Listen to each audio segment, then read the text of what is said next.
इच्छाकारेणं सन्धिसः भगवम्. Ichchakarenam sandhisah bhagvam. Let us bow down in devotion to the Pancha Parameshti. Om Namo Arihantanam. I bow down at the feet of all divine energies, such as Tirthankaras, who lead me to the path of divinity. Om Namo Siddhanam. I bow down to all the Siddha Paramatmas who have succeeded and led me to the path of success. Om Namo Ariyanam. I bow down at the feet of all Acharyas whose conduct is exceptional and guide me in the right conduct. Namo Vajjayanam, Namo Namo. I bow down at the feet of all the Upadhyayas who learn and teach everyone the path of the Tirthankar. Namo Loe Sauva Sahunam. I bow down at the feet of all the saints who limit themselves to gain the infinite energy. Eso panch namo karo sauva pavapanasano mangalanam cha sauvesim padhamam havai mangalam mangalanam cha sauvesim padhamam havai mangalam. These 5 divine energies are auspicious and would guide me on the path of divinity. I bow down in complete devotion before them. Namo Tirthayaranam. I bow down to all the Tirthankaras. Namo Gurudevaya. I bow down in devotion at the feet of my Gurudev, most revered Pujya Gurudev Anand Rishi Maharaj Sahib, and of infinitely benevolent Upadhyay Bhagwan Pujya Praveen Rishi Maharaj Sahib. Ichchakarenam sandhisah bhagvam. My immense gratitude to the holy feet of Paramatma and Gurudev Upadhyay Praveen Rishi Maharaj Sahib for showering his grace upon me to be an instrument in delivering the Uttaradhyayan in English. Aram afternoon everyone. I, Sadhvi Arohi, welcome the devotees gathered here to listen to the sacred techniques of the 24th Tirthankar Paramatma Mahaveer and to participate in worshipping the Srimad Uttaradhyayana Sutra. This sutra holds great significance as it contains the last words of Paramatma Mahaveer before his salvation. I would be presenting the English version of Gurudev Rishi Praveen's discourse on the Srimad Uttaradhyayana Sutra. Today is the 16th day of our humble effort. We will try to understand and absorb the secrets of chapters 29 and 30 as decoded by Gurudev Upadhyay Praveen Rishi Maharaj Sahib. Get ready for Samosharan meditation. Sit straight. Close your eyes. Inhale deeply.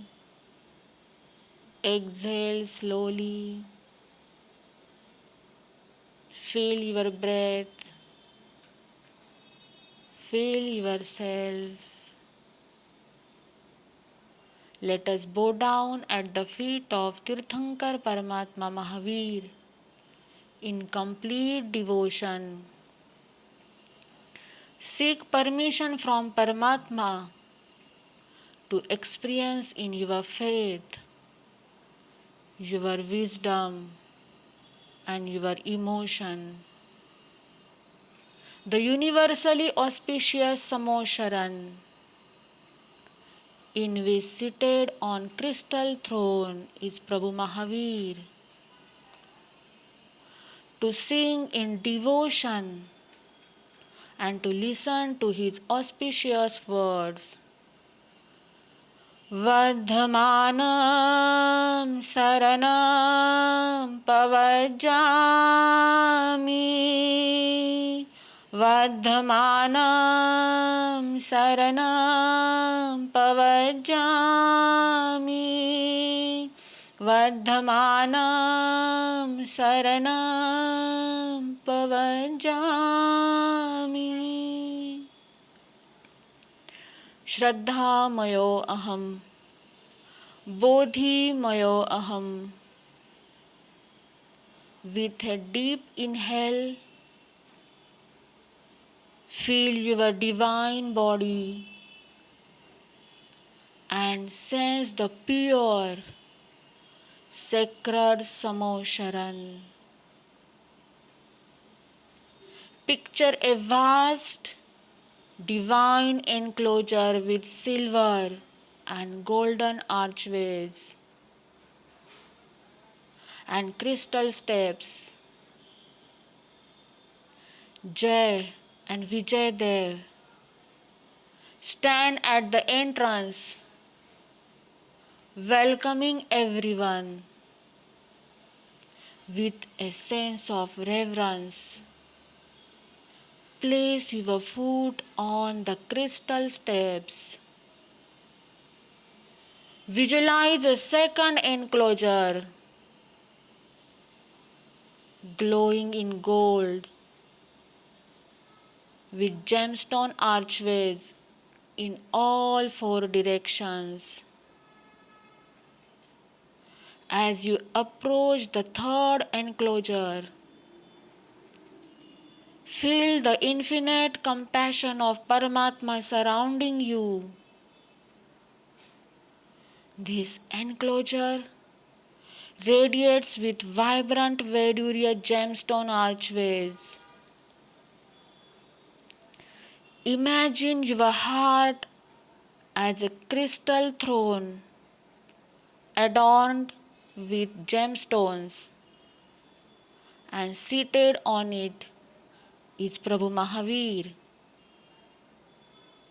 His golden, luminous body and compassionate eyes exuding peace. In all four directions, east, west, north and south, you see Paramatma. Paramatma is there, divine and serene, immersed in pure meditation. Chamrendra and Balendra sway the sacred fans under a three-layered divine umbrella. The divine aura, Ashoka trees, a shower of colorful flowers, and celestial music fill the space. Paramatma's Dharma Chakra and the religious flag radiate universal harmony. Paramatma is seated within the heart. Indrabhuti Gautam, Sudharma Swami, monks, celestial deities, men, women, goddess, deities, and all divine beings are present in the Samosharan. Sudharma Swami sings hymn in deep devotion to Paramatma. Feel the presence of Paramatma in your heart, in your devotion, in your wisdom.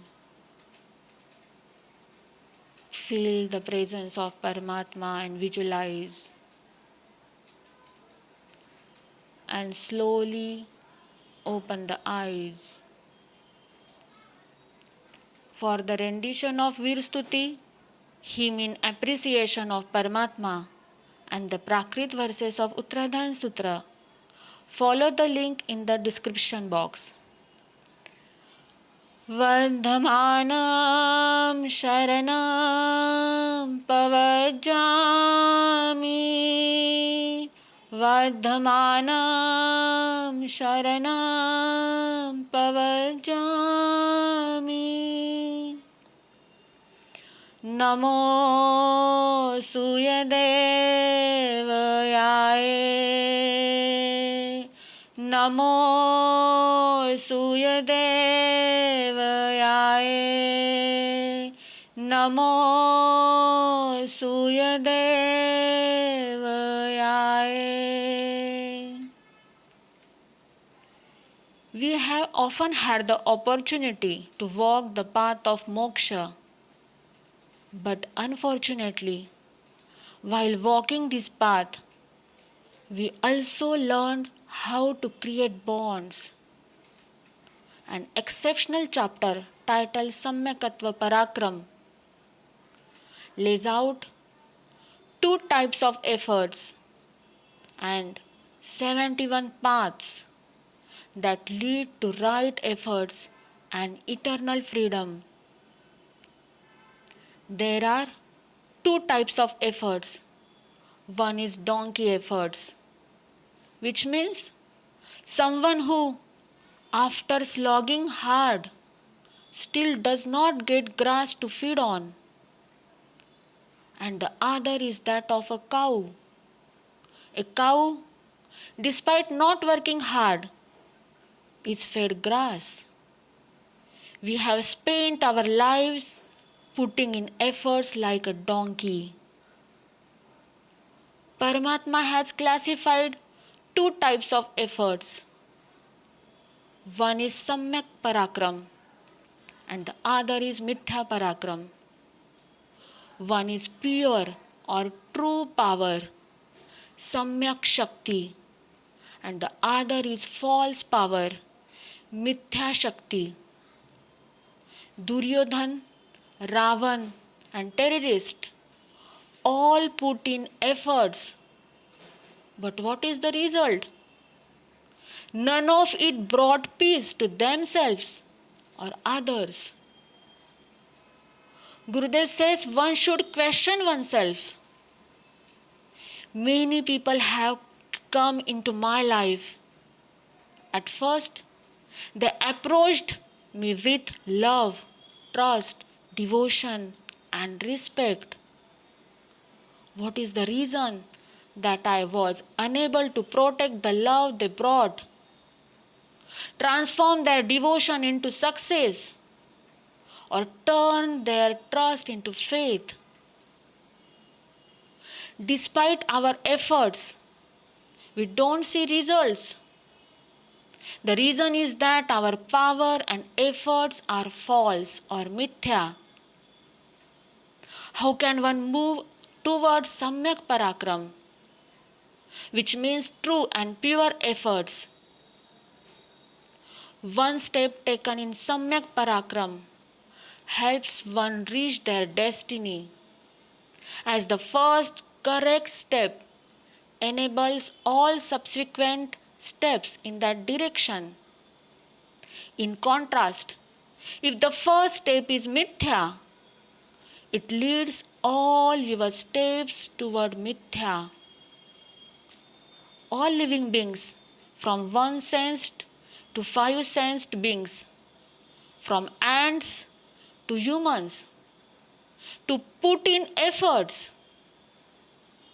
Someone may live without discipline, but no one can live without effort. Putting in effort is the nature of every being. No one can live without it. However, most of our efforts go into ignorance. We put effort into increasing our bad habits, but rarely put effort into freeing themselves from them. A person who smokes may put in effort to avoid cancer, but does not make an effort to quit. Unfortunately, the world around us does not motivate individuals to uphold moral values or virtues, but instead provokes them to defend their wrongdoings. In such times, the 29th chapter offers a spiritual science, a life science that even an atheist cannot deny. This chapter is essential for everyone, from small children to the elderly, whether they are spiritual seekers or individuals focused on worldly pleasures. It teaches how to make your efforts samyak, true and pure, and leads one to the path of success. Although false efforts might sometimes result in success, they can never provide contentment and peace. This chapter outlines 71 paths to true efforts, all of which can be easily adopted by each of us. Many paths are detailed in the chapter, but today we will focus on a few key points that Gurudev has highlighted. The first point is having an extreme desire to free oneself from a problem. This means having a strong and deep willingness to escape from a situation or a bond. When this extreme desire awakens, it becomes a powerful motivator. Gurudev provides a practical example. He tells the story of Nami Rajashri, Mrugaputra, and Anathi Muni, who all had an intense desire to overcome the diseases they were suffering from. This deep desire or samveg helped them walk the path to success. Gurudev emphasizes that the soul has the power to make its deepest wishes come true. A disciple once asked his guru, "I do pranayama, chant mantras, and follow all the practices just like you, but I don't feel the happiness or closeness to Paramatma that I see in you."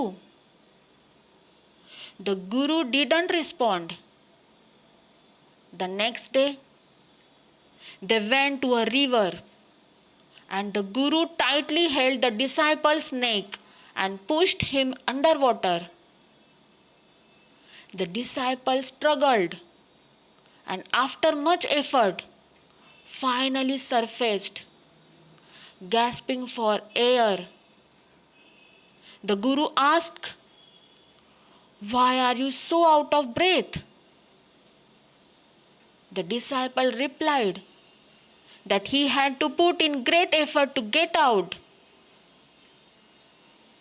The guru then asked, "Have you ever put in such intense effort in your spiritual practices? Or have you ever had a deep desire to see Paramatma? Paramatma says, one in whom such extreme desire to free themselves develops, they attain the liberation that very birth. And if at all their next birth has already been destined, they will maximum in the third birth attain moksha.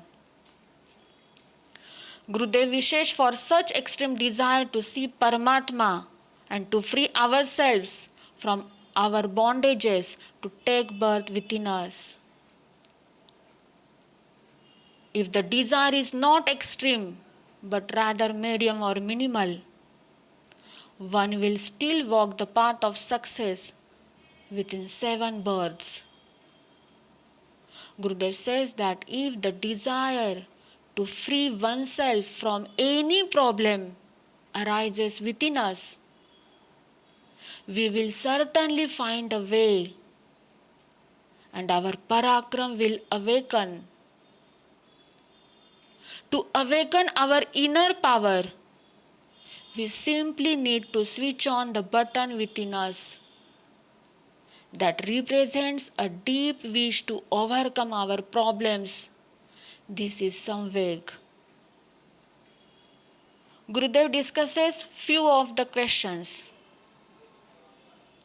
One question is, what does a being achieve by promising not to eat food? Gurudev says that when we make a promise, it simply means we have stopped its entry.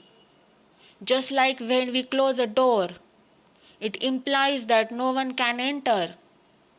Similarly, pratyakhan or promise means closing the doors to it. To close these doors, one must know what they are. Food has 4 doors. The first is hunger becoming active. The second is the thought about food. The third is the inner fire of digestion becoming active. And the fourth is the power. When we close all 4 doors, only then is the promise of not eating food complete. When one closes all 4 doors, the person making the promise will not create conflict or disharmony even without eating food. He will not suffer.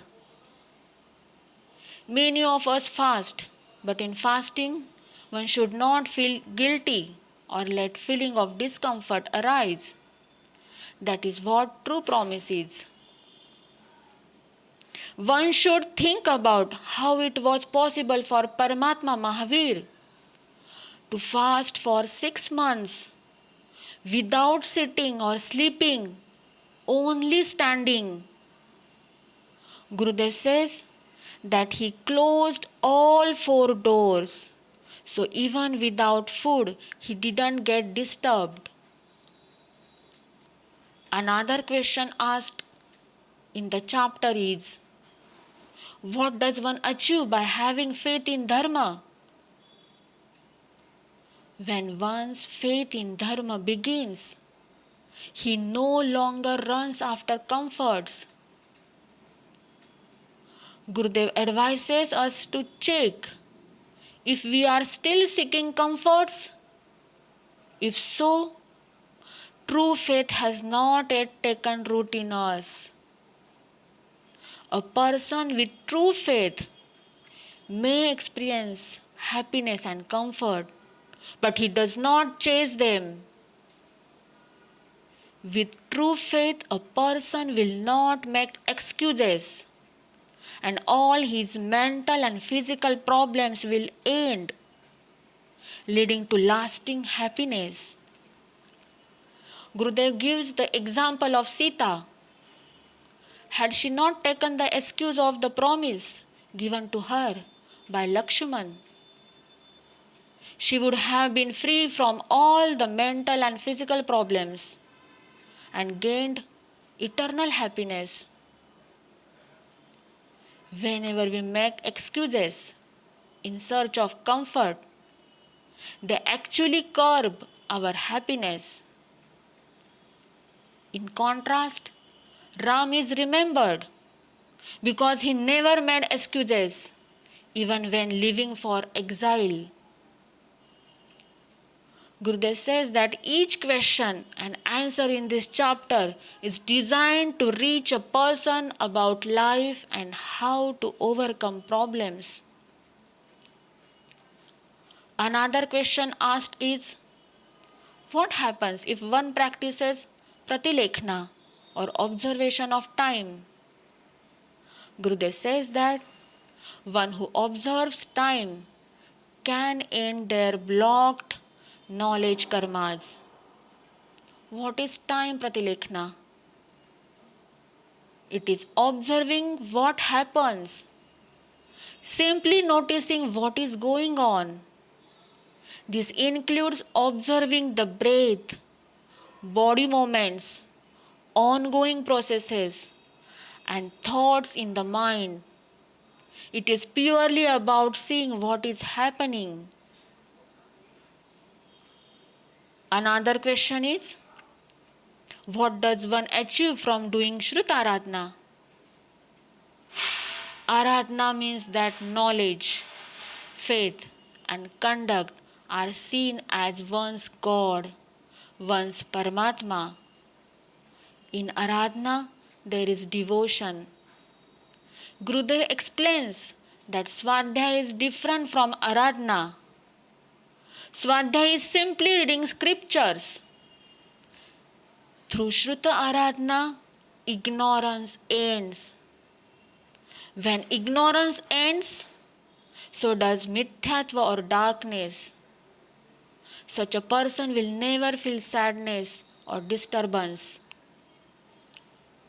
Through Swadhyaya, one reduces knowledge blocking karmas, means Jnanavarniya karma. But it does not guarantee freedom from sadness or disturbance. Nor does it end faith blocking karmas. So despite ending the knowledge blocking karmas, a person might still be in darkness. Another question is, what happens if one performs only minimal aradhana? Paramatma says that even with minimal aradhana, one can attain moksha within 7 to 8 births. Gurudev emphasizes that if even the minimum worship of Shruta aradhana can yield such a significant results, we should strive to worship Shrutadev with complete devotion. This chapter, with its 71 paths, is profoundly powerful. May we have the curiosity to know and live these teachings in our lives. Now we will see chapter 30. Namo Suyadevayaye, Namo Suyadevayaye, Namo Suyadevayaye. Chapter 30, titled Topomarga, discusses the path of penance and the destiny of penance.